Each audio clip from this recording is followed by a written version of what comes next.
Today I want to show you a very simple hip strengthening exercise that is maybe kind of hard to do, but I'm going to show it to you. All you need is a ball and a band that is tied into a loop. I use a square knot, really simple. And the length of the hoop should be about, I don't know, about a foot in diameter. Notice that I have it wrapped around my ankles. What you're going to do is you're going to take this ball, you're going to put it between your knees, and all I want you to do is now stretch the band. That's all I want you to do, stretch the band. Guess what?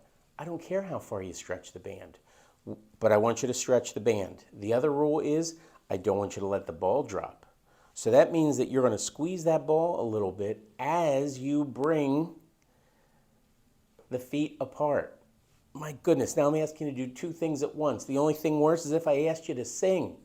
So try this as a hip strengthening exercise.